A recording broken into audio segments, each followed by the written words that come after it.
I'm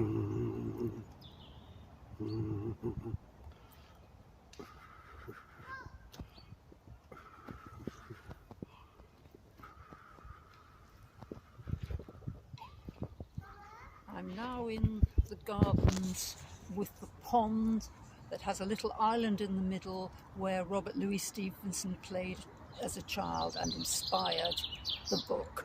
Chapter 7, I Go to Bristol. It was longer than the squire imagined ere we were ready for the sea, and none of our first plans, not even Dr. Livesey's of keeping me beside him, could be carried out as we intended. The doctor had to go to London for a physician to take charge of his practice. The squire hard at work at Bristol, and I lived on at the Hall under the charge of old Redruth, the gamekeeper, almost a prisoner, but full of sea dreams and the most charming anticipations of strange islands and adventures. I brooded by the hour together over the map, all the details of which I well remember. Sitting by the fire in the housekeeper's room, I approached that island in my fancy from every possible direction.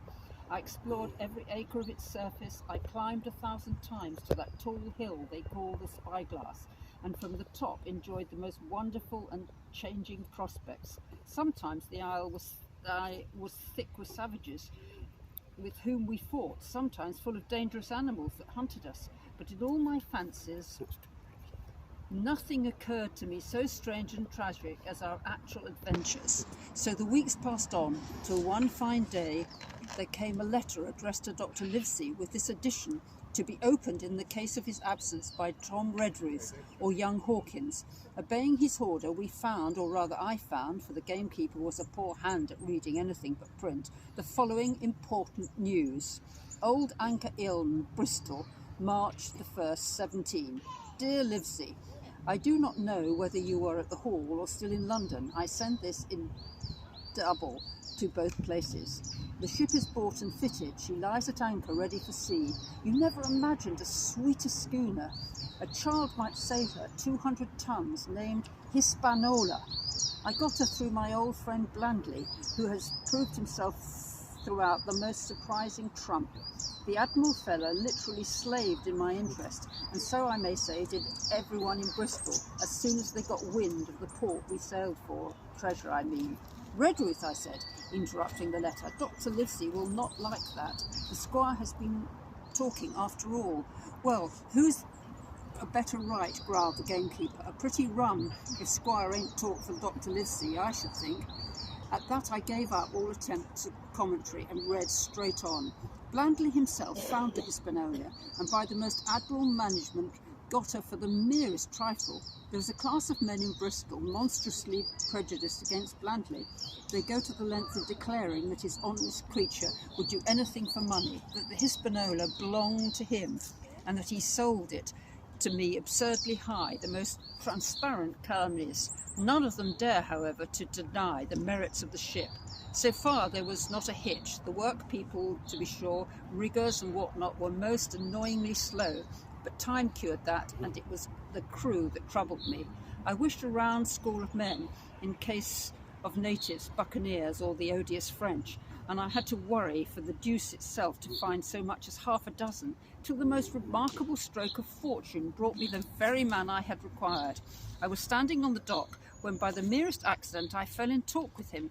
I found he was an old sailor, kept a public house, knew all the seafaring men in Bristol, had lost his health ashore and wanted a good berth as cook to get to sea again.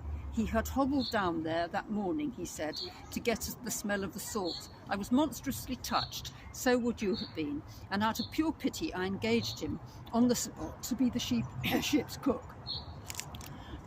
Long John Silver, he is called, and he has lost a leg. But that I regarded as a recommendation, since he lost it in his country's service under the immortal Hawke. He has no pension, Livesey, imagine the alternative age to live in.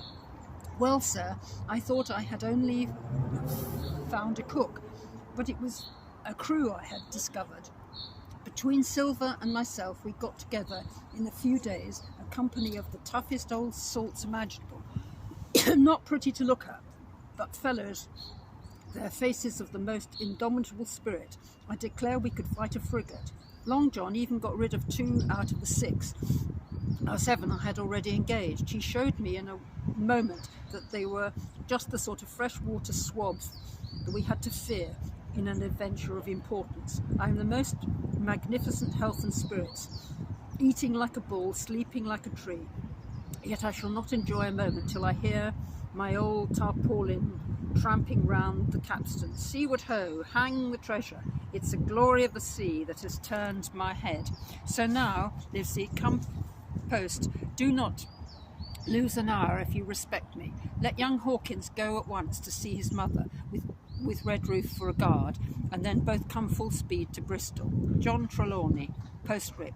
I did not tell you that Blarney, who by the way is to send a consort after us if we don't turn up by the end of August, has found an Admiral Fellow for a sailing master, a stiff man, which I regret, but in all other respects a treasure. Long John Silver unearthed a very competent man for a mate, a man named Arrow.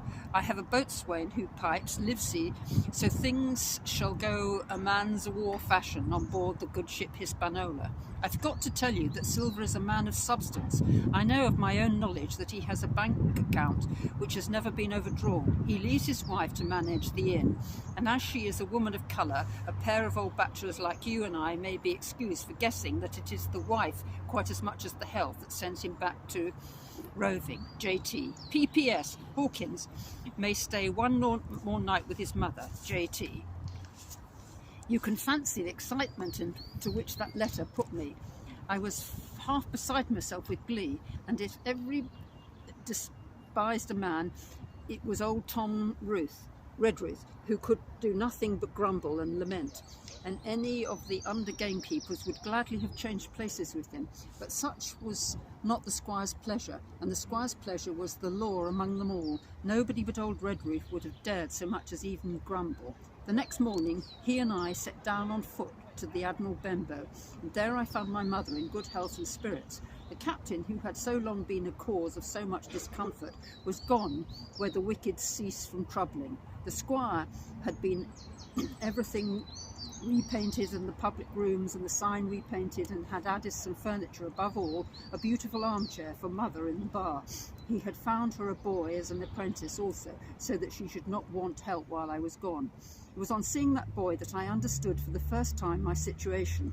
I thought up to that moment of the adventures before me, not at all of the home that I was leaving, and now at the sight of this clumsy stranger who was to stay here in my place beside my mother, I had my first attack of tears. I'm afraid I led that boy a dog's life, for as he was new to the work, I had 100 opportunities of setting him right and putting him down, and I was not slow to profit by them.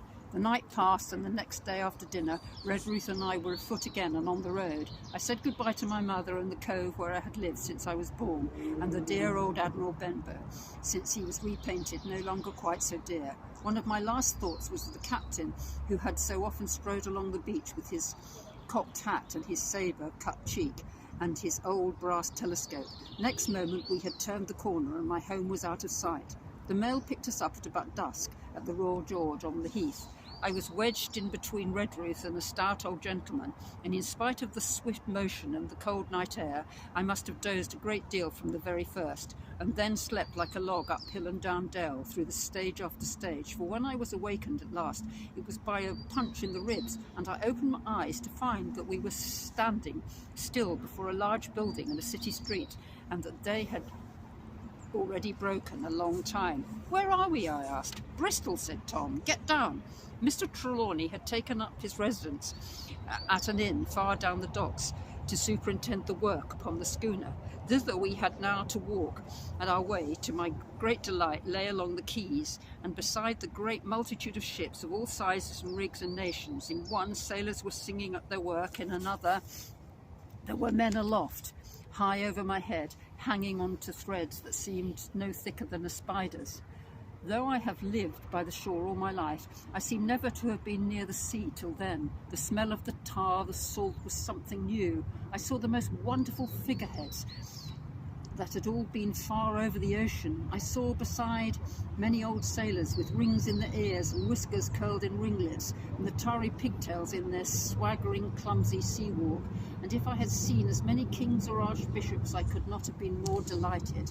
And I was going to sea myself, to sea in a schooner with a piping boatswain, a pigtail singing seaman, to sea beyond an unknown island, and to seek for buried treasures. While I was still in this delightful dream, we came suddenly in front of a large inn and met Squire Trelawney, all dressed up like an old sea officer, in stout blue cloth, coming out of the door with a smile on his face and the capital imitation of a sailor's walk.